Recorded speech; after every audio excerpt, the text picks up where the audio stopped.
Das waren die 80er.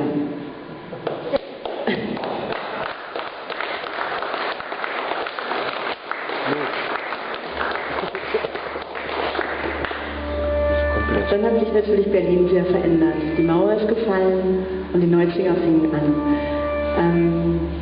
Ich lese jetzt nicht das Kapitel über die Love Parade vor, wie sie entstanden ist, sondern eine kleine Beschreibung, wie sich Berlin tatsächlich auch äußerlich verändert hat. Berlin Mitte. By the mid-90s, many of the neglected, rusted, and pollution-covered buildings in the former eastern part of town had been renovated. Berlin Mitte, a new and thriving commercial district, was starting to emerge, with shoe, designer, sunglasses, and office supply stores popping up amid new building sites, offering expensive luxuries and symbols of wealth. The hum of renewal could be heard and felt everywhere. I enjoyed having lunch in novel eateries like Obst und Gemüse, across from the street from the ruins of the former Passage Kaufhaus, a department store built in 1909, connecting the two main streets, Friedrichstraße and Unter den Linden, to each other. It had now been renamed Tacheles and was being turned into an underground center point. While munching on spicy tapas or quiche, I watched artists busily renovating the massive architectural carcass, turning it into a rejuvenated site that attracted curious tourists in high heels and expensive leather shoes, who inched around the thick stone walls into dark caverns filled with steel art. I drank the strong tea sold in the studios and felt the pulse of the city as it shed its old skin and slowly exposed a new one. During this construction era, the city's inhabitants usually wore practical clothing, such as sneakers, to bypass uneven roadblocks, skull scarves, and caps to keep dust out of their hair, combat and military overalls with belts hung with tools, a workman-like style enhanced by audacious pirate accessories. Everyone gamely adapted to the mud-riddled, broken sidewalks and dusty construction sites. Dimitri had found a space for my gallery on the corner of Alte Schönhauser and Münzstraße. On the Alte Schönhauser Straße, he had also rented a huge space in which to open another restaurant.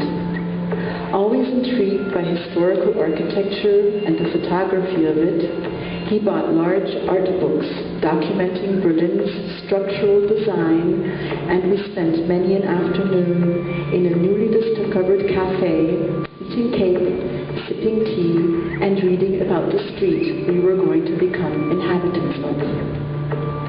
Also ich habe eine Galerie gesponsert bekommen von dem Besitzer von dem Tresorclub. Der hatte irgendwann mal gesagt, dass ich nicht nur Künstlerin wäre, sondern dass ich auch Ausstellungen kuratieren sollte. Und er hat mir einen Laden im Prinzip gemietet in der alten Schönhauser Straße. Das ist heutzutage, glaube ich, ein Mustangladen. Und hat mir angeboten, dass ich ein Jahr lang Ausstellungen machen könnte da. It had quite an intriguing story. In the 1920s, Mitte had been an area inhabited by the poor working class. Schönhauser Straße offering cheap food and drinks for all. Next to my gallery, there was a small triangular alcove which was included in our rent. It turned out to be a former soup kitchen and had not been renovated since it was built 70 years ago. A thin wooden wall separated one half of the room from the other, with a small square window in the middle, which one could buy a cup of soup for a couple of pfennige. Narrow wooden benches along the wall provided a place to sit and dunk a thick slice of bread into the broth. My location next door, the gallery, had been one of the first cinemas and was made up of two large rooms and a small projection space hidden underneath the high ceiling. The back quarters looking out into a large backyard filled with ancient oak trees and shrubbery. During the Cold War occupation, it had been a flower store. As I learned from little old ladies who came into my gallery saying, "I remember this place from when I was very, very small. It was the first cinema, and I saw a Marlene Dietrich movie here for the first time." During the restoration, I spent my time getting used to living in my small studio rooms and reading Alfred Döblin's classic Berlin-Alexanderplatz, which was particularly known for its film adaptation by the legendary German filmmaker Rainer Werner Fassbinder. It was a perfect introduction to Berlin's new center, my home for the next 7 years. I discovered with growing anticipation that Franz Bieberkopf, the main character, had lived on the same street that my new studio was situated on, and usually went to work by taking the same route as I did to get to my gallery.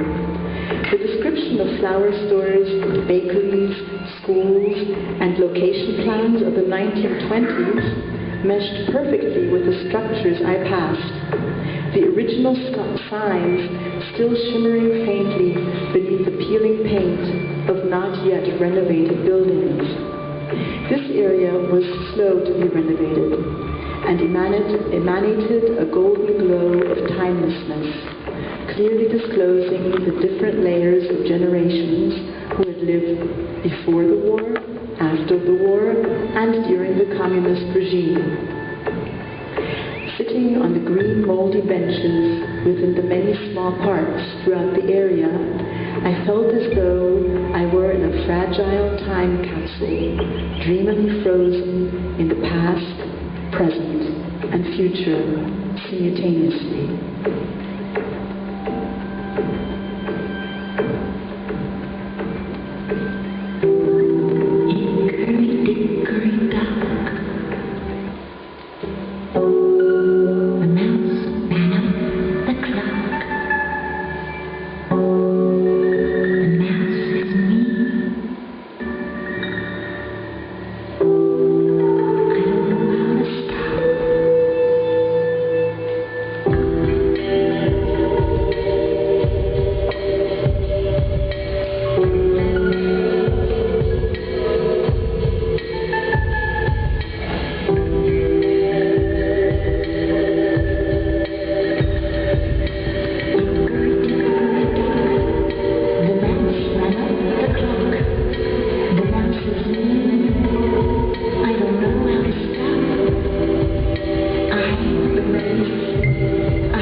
Nachdem die Mauer gefallen war,